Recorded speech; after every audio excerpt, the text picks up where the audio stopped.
welcome back to my channel. It's your girl, Mama Trendy. Make sure you like, subscribe, and share this video.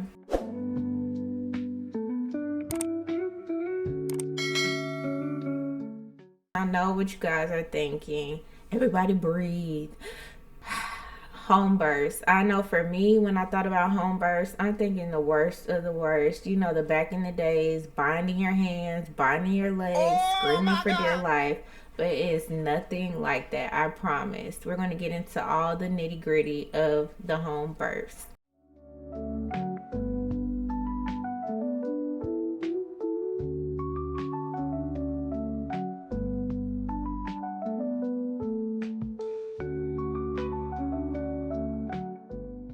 So we're going to get into the facts, the fears, the misconceptions, and also touch a little bit on my personal story. I did give birth to two beautiful babies. I'm actually 3 months postpartum. I'm a girl mom.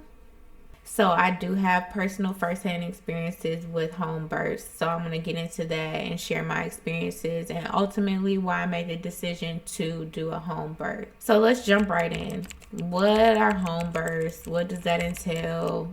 I got you, girl. And I want to get into the differences between home births and a hospital setting because ultimately that's why I made my decision to do a home birth. So with home births, you do have a medical practitioner on site. They are referred to and known as midwives. So they are medically trained. They did go to school for midwifery. They are able to help you deliver your baby safely. The biggest difference between a midwife and a doctor is a midwife is not able to administer certain medications and drugs to you on site at your home.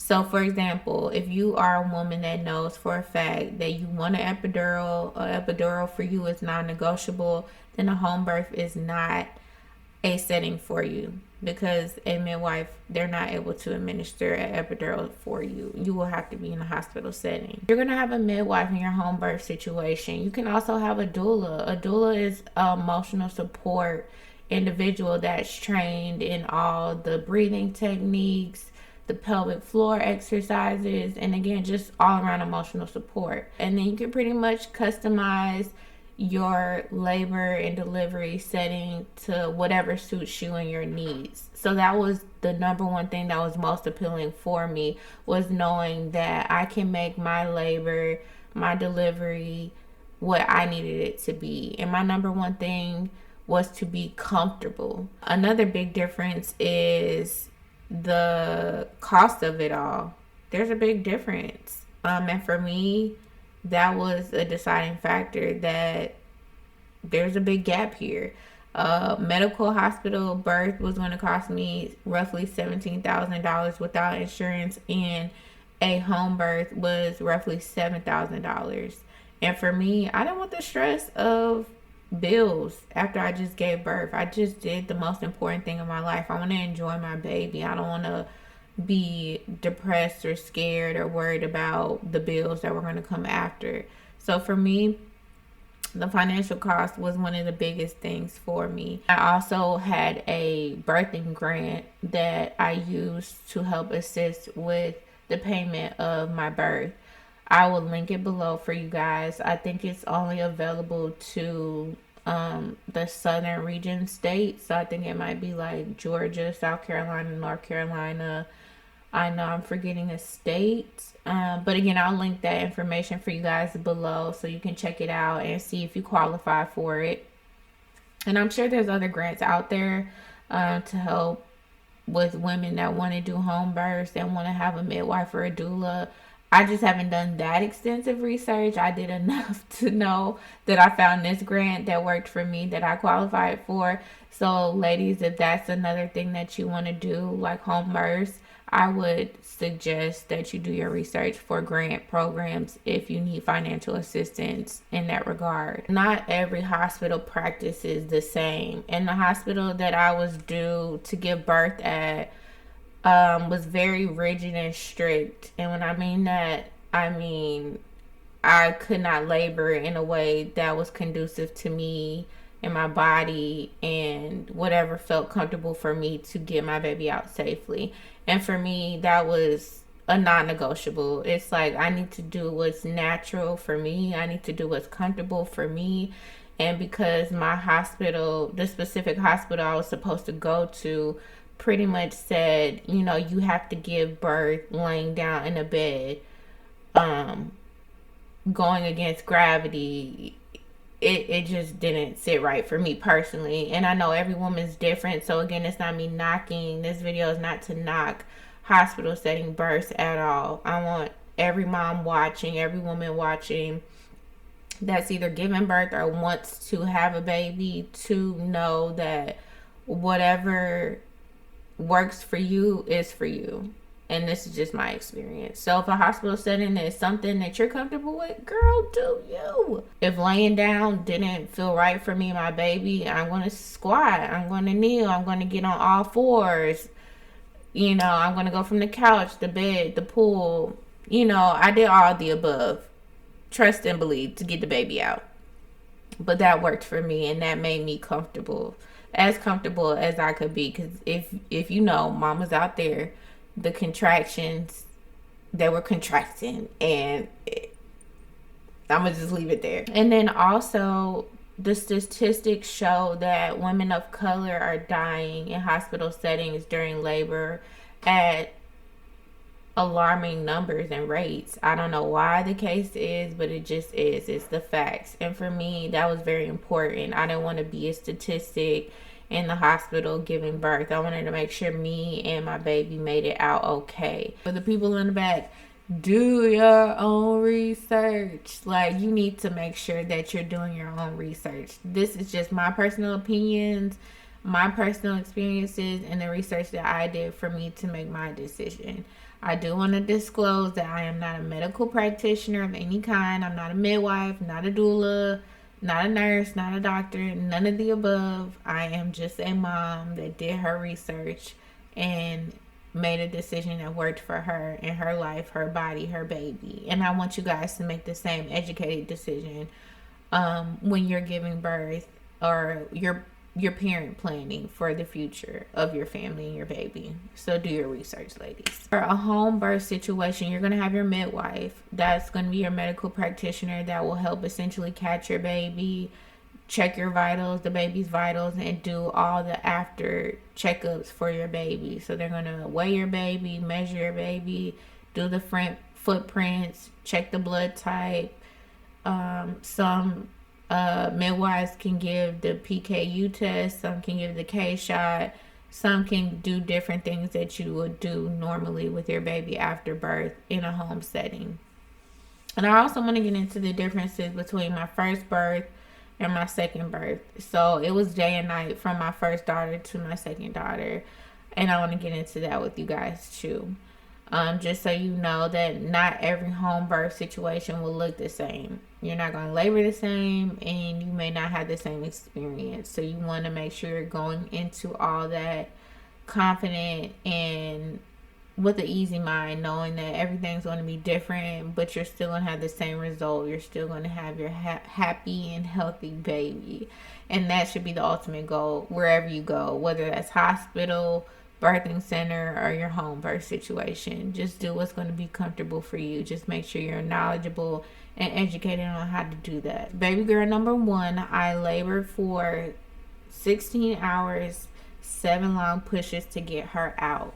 And the biggest difference for me with the birthing situations, I did labor quickly or quicker with my second daughter. I labored for 6 hours with 3 pushes. I think for me, the biggest difference that I noticed was my birthing team. So I had a different midwife my first birth than I did with my second daughter. So with my first daughter, I had a midwife that I felt was very passionate in midwifery, but I felt like she was very busy and she just didn't really have time to cater to me in the way that I needed, especially being a first-time mom, first time giving birth.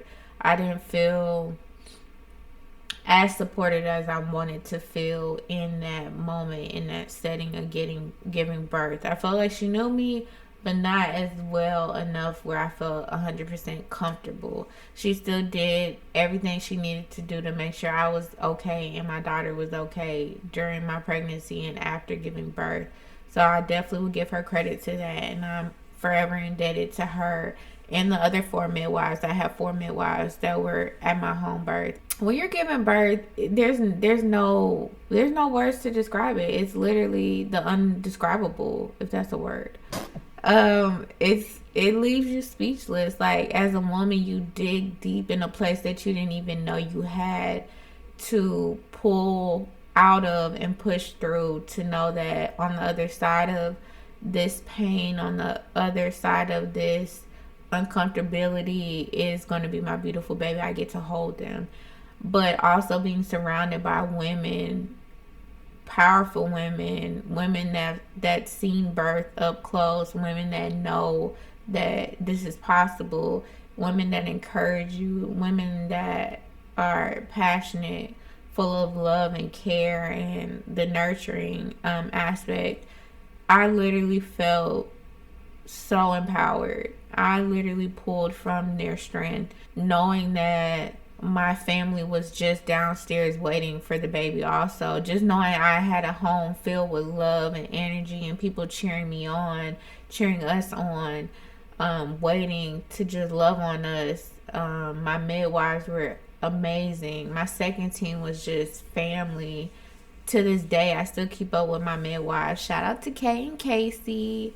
I still stay in touch with them, and they're just like family to me. They were awesome. Being able to go from the bed to the floor to my yoga ball to the pool to the bed to my ultimate birthing spot, my bathtub, it was just amazing. I got to do whatever made my body feel comfortable to get my baby out. My intentions, like my first baby, was to give birth in a pool with the baby coming out in the water. We didn't make it there. Baby number 2 was halfway out before the pool was even blown up and filled up with water. So we had to go with plan B, which was giving birth in my bathtub. And I gave birth in my bathtub. So I think for me, I just love home births because it's intimate. I could, again, customize my needs. I could have candles if I wanted to. I could have music. I could walk around. I just did whatever made me feel as comfortable as possible. And I could have whoever I needed in that room, in that space with me. That was also going to make me as comfortable as possible. So for me, that was my husband and my midwives that were there in the room for me. I had daddy doula, which was my husband. He was amazing. So he helped me with all those breathing techniques.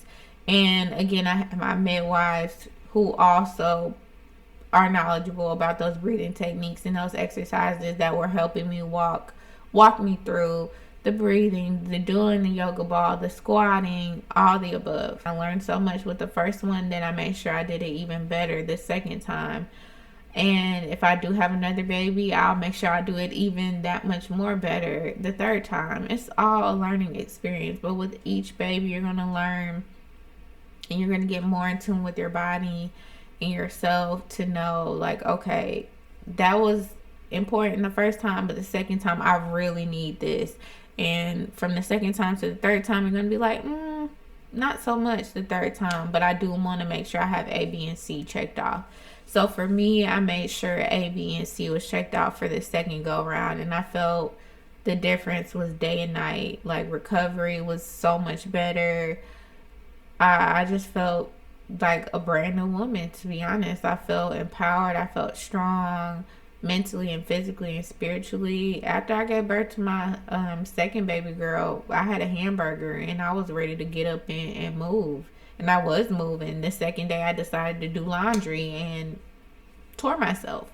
So ladies, please don't do that. Listen to your body and your doctors and your midwives when they tell you to put your feet up. Please put your feet up. Even if you're feeling like $1,000,000, leave the laundry alone. It ain't going nowhere. And even if it does pile up, guess what?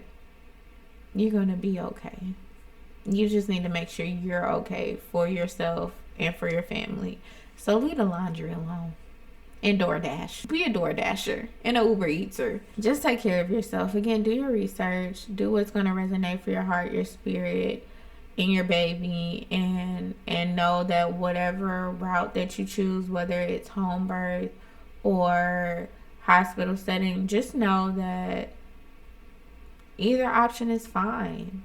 Either option is perfectly fine. Just do what you need to do to make sure that you're okay and your baby's okay. Again, thank you guys for watching. I'm excited to go on this journey with you guys. Make sure you, again, like this video, subscribe to my channel, share it with another mom, a mom to be, a woman that's wanting to conceive. I want to build a community with you guys of just knowledge, fellowship, and just warmth. So again, thank you guys for watching. Stay tuned for more. Peace.